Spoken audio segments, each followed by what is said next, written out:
Hello, in this video I want to show you how to unlock new mastery in Last Epoch. To do this, first you will need to progress into campaign. Around level 20 you will reach this place, it's called End of Time, and after that talk to this guy. It will have a quest for you, then travel right here and it will say to climb stairs. Stairs are located right there, climb them.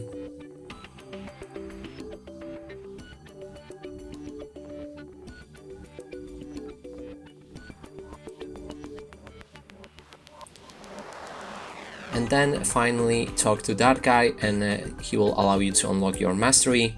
Also keep in mind that when you unlock a new mastery you will need to spend 20 points in your first mastery that you've picked, and then you'll be able to spend points in additional, like I am Acolyte, so I can spend in Lich, Warlock and Necromancer.